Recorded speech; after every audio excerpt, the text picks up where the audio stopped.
Hello and welcome to this video explaining different methods how to manage your breathing difficulties. Hopefully, you had a chance to view our previous video explaining why oxygen therapy does not improve breathlessness. If not, the link to that video is in the comments below. In quick summary, the feeling of shortness of breath is mostly because your body cannot breathe out carbon dioxide as effectively as it used to. Carbon dioxide is the byproduct of metabolism. Oxygen usually does not play a major role in the feeling of breathlessness except in rare instances. Have you ever found yourself breathless? Many people with lung conditions experience the feeling of shortness of breath on a regular basis, especially when they exert themselves. This feeling can be very overwhelming and scary. In fact, it is a part of our survival instinct as humans to protect our airways and our ability to breathe. When our brain feels that this ability to breathe is threatened, we will feel anxious and panicky. This is a natural response. Have you ever felt anxious and panicky? If you are like many people, the answer is yes. Do you think that having a set of tools to use when experiencing difficulties with your breathing would ease this discomfort? Surely so. Feeling in control of your breathlessness can be very empowering and helpful. What do you think is the most important thing when dealing with shortness of breath? The answer is prevention. If your body is strong and healthy, you might not be as breathless to begin with. Even if you have a serious lung disease, the best way to improve your quality of life is to stay active. Exercise to your ability, eat well, sleep well, and avoid smoking and vaping. Now, what are the tools to use when you run into trouble with your breathing? Try pursely breathing, slow down, pace yourself, rest, sit down, get arm support, try to remain calm, use a handheld fan, and try to have a menthol candy. If these steps do not improve your breathing within 5 minutes, take your fast acting inhaler if you have one. Did you get all that? If not, no worries. We will go over each in more detail shortly. First on the list is pursed lip breathing. Pursed lip breathing can be very effective, and you can start to practice it every time you walk or exert yourself. This technique takes some time to get used to, but when mastered, it can make a huge difference in your ability to move around without severe huffing and puffing. Even people without any lung issues can use this when exercising. How to do pursed lip breathing? It is very easy. Take a normal breath in and breathe out through puckered up lips, pretending you're whistling. The trick is to have tight lips and cheeks. Breathing out against this small, tight opening in your lips creates pressure in your mouth, throat, and lungs. This slight pressure keeps your airways splinted open and allows waste air to flow out. It is important to make sure that you breathe out longer than you breathe in.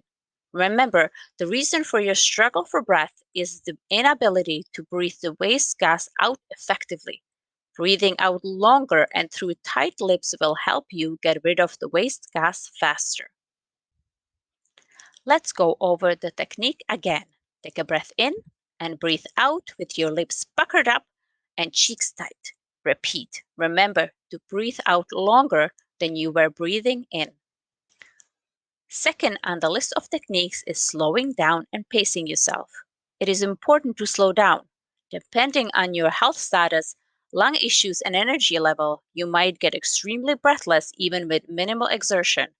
Taking it easy, slowing down, and pacing oneself can be very hard for some people that are used to being very active and getting stuff done.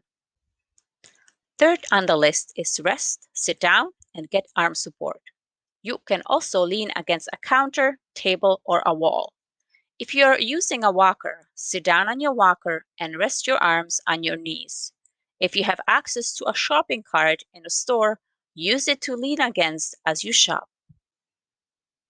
Many people find it very helpful to lean forward slightly and rest their arms against something sturdy. This is called the tripod position, when your shoulders, your hips, and your hands create a triangle.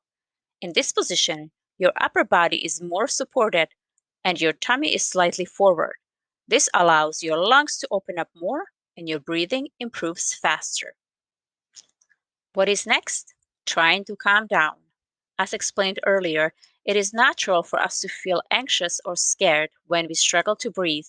Therefore, calming down can be difficult, but it is worth a try.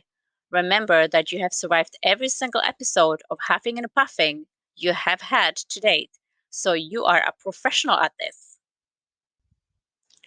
What technique is fifth on the list? It must be a handheld fan. Handheld fan has been shown to be as effective for some people as their inhaler in easing their feeling of breathlessness. Seriously. Are you curious how it works? Researchers have been studying this easy to use tool and found that the cooling of the face and the flow of the air makes our brain believe that there is enough air moving around and we do not have to be starving for it. Handheld fans can be purchased in a dollar store. They're inexpensive, portable, and battery operated. They can be used anytime, and there are no bad side effects as they're not a medicine or a puffer. Number 6 on the list is eating menthol candy. Many people with frequent episodes of huffing and puffing found that menthol candy helped their breathing. And there are studies that show this. Would you like to know how it works? It is very similar as the handheld fan. The cooling sensation makes our brain think that there is more air moving in and out, and it lessens the feeling of breathlessness. Are you feeling better yet? These steps should have helped to ease your breathing difficulties. If you're still struggling for breath after 4 to 5 minutes, take your short acting or rescue inhaler if you have one. The experience of shortness of breath is very individual, and some people might take only a couple of minutes to recover, but others might take longer. If you are unable to get your breathing under control within a reasonable time, it might be a good idea to seek medical help. This list of techniques might sound overwhelming, but once you start using it, it will become easier. Should I recap the steps? Let's do it. To manage your shortness of breath, first starts with pursed lip breathing. Slow down and pace yourself. Sit down and get arm support. Try to calm down. Use your handheld fan. Try menthol candy. And if this does not do the trick within 5 minutes, take your inhaler. Thank you for watching this video. We hope that the information presented was helpful to you. A PDF pamphlet listing the techniques is posted in the comment section. Please feel free to download it and use it as a quick reference guide. Please complete the post-video survey. A link to the survey is also in the comments below.